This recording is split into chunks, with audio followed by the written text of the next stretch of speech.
Well, Susan Crabtree, White House and national political correspondent for Real Clear Politics, joins me now by Skype to talk more about tomorrow's rally. Susan, welcome back to the show. Good to see you.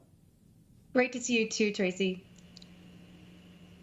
So this will be President Trump's first rally in more than 3 months, and some supporters have driven hundreds of miles just to be there. What are you looking to see from the president tomorrow? Well, it's clear that President Trump is looking for a radical reset of his campaign. He's had to reconfigure the whole apparatus and strategy. And right now, I wrote about yesterday, this campaign rally not only lets him energize his base and his supporters out in Oklahoma and around the country who are flying in for the event, it also lets him get in touch with voters directly outside with his campaign staff, where they collect data and they actually help register voters, which has completely been ground to a halt during the COVID crisis. The voter registration drives that we heard so much about last year were really completely upended with the COVID problem. And now he really needs these rallies to get back in touch directly with voters.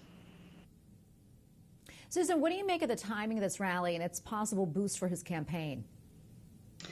Well, as you know, it's a difficult time for him. Nobody wants to see the numbers that he's seeing at this point in the campaign. The RealClearPolitics average of polls has him down against Biden 8.8 percentage points.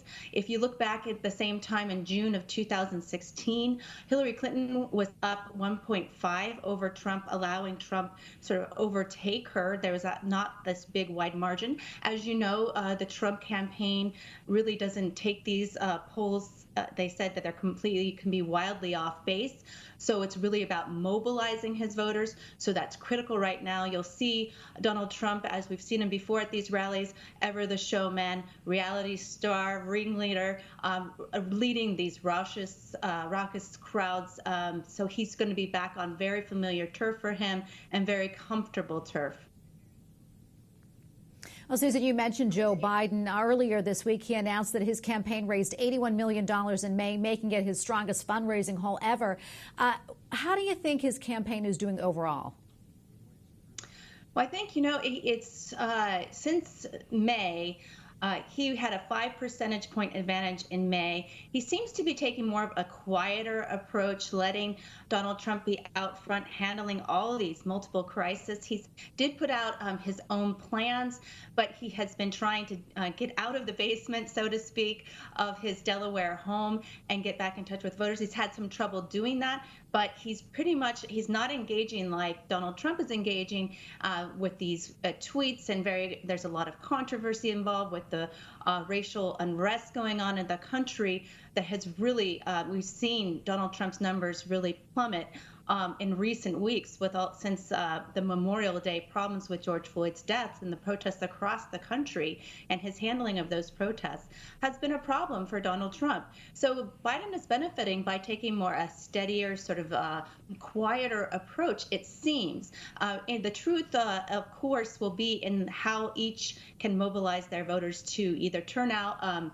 mail in their ballots, because mail-in voting, as you know, will be greatly expanded come November, or actually turn out in the polls. You have to prepare for both because voter behavior during this pandemic is very unpredictable. So it's an unprecedented campaign in the middle of dual crisis with the racial unrest and both ongoing COVID problems. And we'll see how both sides can mobilize their voters.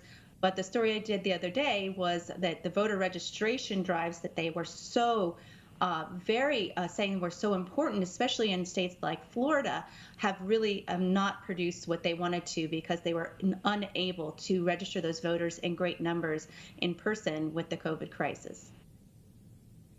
Well, Susan, thanks so much. We always appreciate your insight. Susan Crabtree, White House and national political correspondent for Real Clear Politics. Thanks again, Susan. Absolutely, Tracy.